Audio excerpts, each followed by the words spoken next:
MBBS শুরু করার পর একটা অদ্ভুত পরিবর্তন দেখা যায়। আপনি আর শুধু স্টুডেন্ট থাকেন না, আপনি হয়ে যান পরিবারের ছোট ডাক্তার, আত্মীয়দের পরামর্শ কেন্দ্র আর সমাজের চোখে একজন প্রায় ডাক্তার।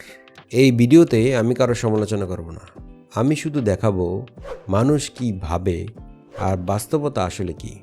মানুষ ভাবে এমবিবিএস মানে সব রোগ বোঝা, সব রিপোর্ট পড়তে পারা আর যে কোনো সময় পরামর্শ।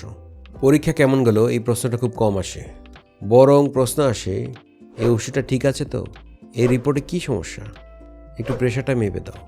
আপনি বলবেন আমি তো এখনো স্টুডেন্ট, উত্তর আসবে তা হোক, এমবিবিএস তো পড়ছো। মানুষ ভাবে এমবিবিএস মানে সাদা অ্যাপ্রন, গলায় স্টেথোস্কোপ আর আত্মবিশ্বাসে ভরা জীবন। কিন্তু বাস্তবে এমবিবিএস স্টুডেন্ট মানে ঘুমের ঘাটতি, মাথাভর্তি সিলেবাস আর মনে একটাই প্রশ্ন, আজ যা পড়লাম আগামীকাল তা কি মনে থাকবে।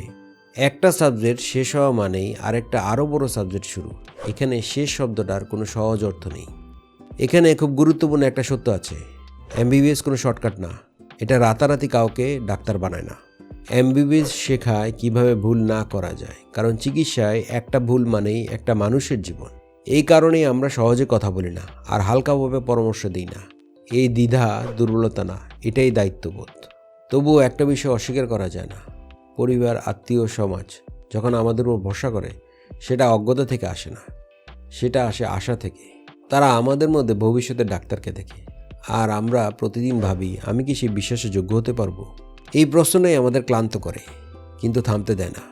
এমবিবিএস মানে শুধু পড়াশোনা না, এমবিবিএস মানে ধৈর্য, দায়িত্ব আর দীর্ঘ প্রস্তুতি।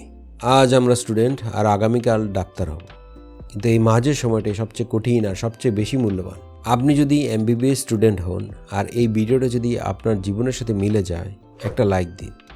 আর যদি আপনি নন মেডিকেল হন, এই যাত্রাটা বোঝার জন্য আপনাকে অনেক ধন্যবাদ। এমবিবিএস ইনসাইডে সাবস্ক্রাইব করুন, লাইক শেয়ার দিন। দেখা হবে পরবর্তী ভিডিওতে। আসসালামু আলাইকুম।